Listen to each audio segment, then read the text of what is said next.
Vous est-il déjà arrivé de voir un produit très bien fait?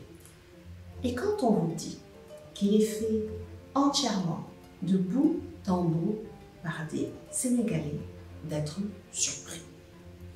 Pourquoi encore aujourd'hui est-ce qu'au Sénégal, beaucoup vont préférer le miel importé au miel produit localement?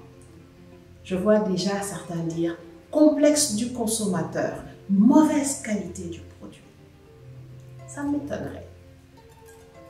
Bonjour, je suis Amina Diagne, directrice de Minapro.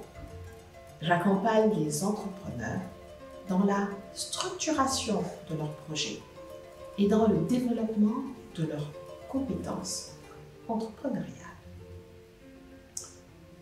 Que vous soyez au stade de la conception ou déjà bien établi, durant ces quelques minutes, je vous invite à regarder votre produit sous un œil critique. Alors, attention, je n'ai pas dit de vous critiquer vous-même, mais bien de regarder votre produit en prenant du recul. Souvent, les deux éléments suivants sont les plus gros freins au développement de votre activité. La standardisation et une réflexion de bout en bout depuis la conception à la distribution. Il manque de standardisation dans les produits. Alors ça veut dire quoi? C'est le goût de la sauce qui va légèrement changer, un peu plus salé, un peu plus épicé, entre deux pots différents. Ou alors, c'est le pourcentage de matière grasse qui change dans le lait.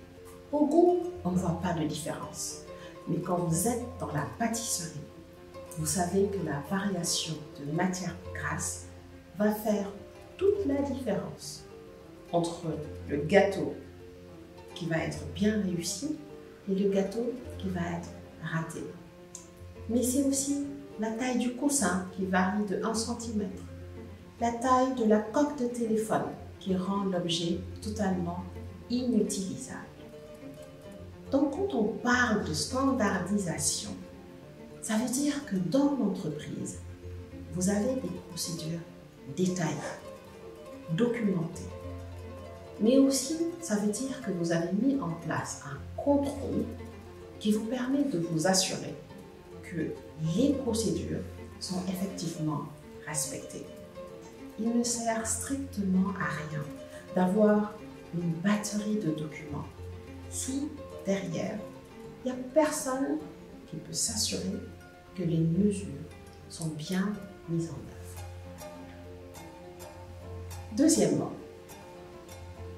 beaucoup d'entrepreneurs, surtout au début, mettent toute leur énergie, tout l'investissement, toutes leurs ressources dans la production et la création de leurs produits.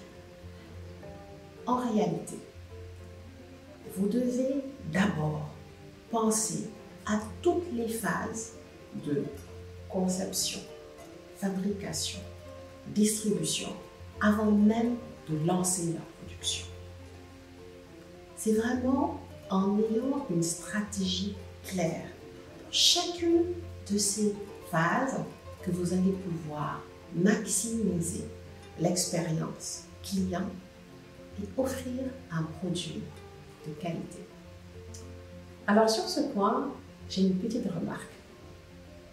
Pour beaucoup d'entrepreneurs, avoir des procédures claires leur fait penser à tort qu'ils risquent de se faire voler leur idée.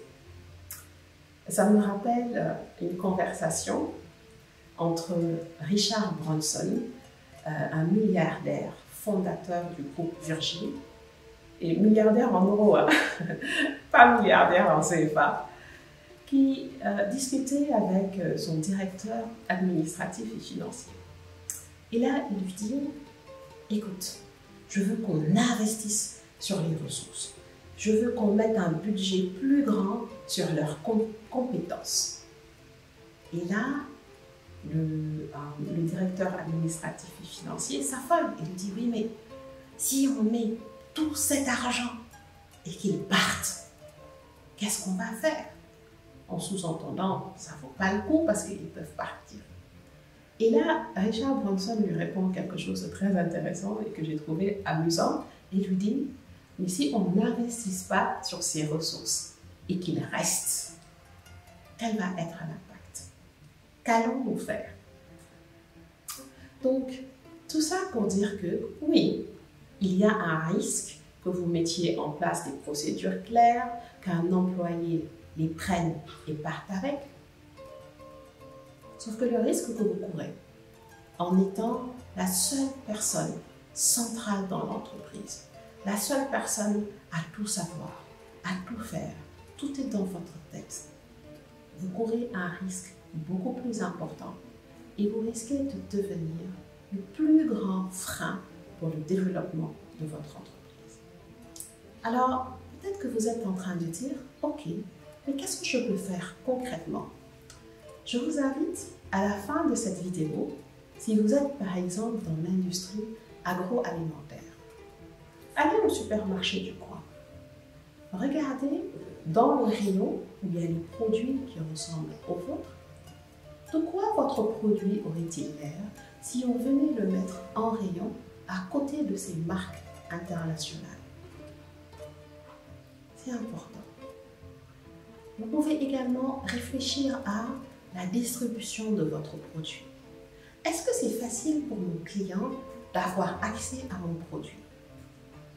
Est-ce que j'ai mis en place un moyen qui fait que le client peut communiquer avec moi après avoir acheté mon produit?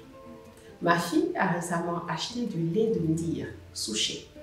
Elle aimerait en commander davantage, mais surtout en ce moment où il n'y a pas de point de vente connu, il n'y a aucune information, aucun moyen de contacter le producteur pour en commander plus. Ensuite, si vous êtes allé au supermarché, prenez en photo au moins 3 étiquettes de produits. Regardez-les. Qu'est-ce qu'il y a en commun entre ces 3 étiquettes? Qu'est-ce qui revient toujours au minimum? Ensuite, regardez votre étiquette.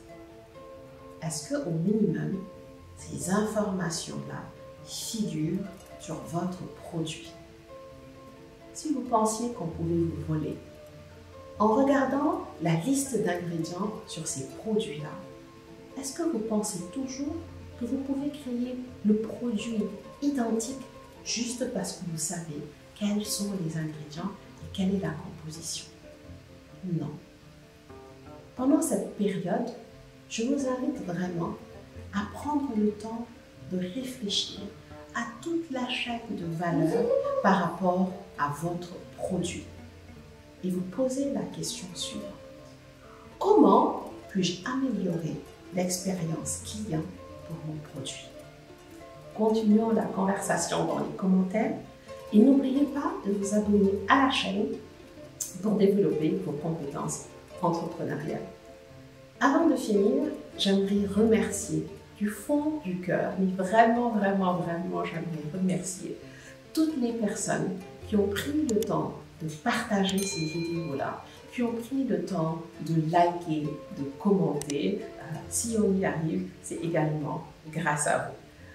À samedi et prenez bien soin de vous. À samedi, Inch'Allah.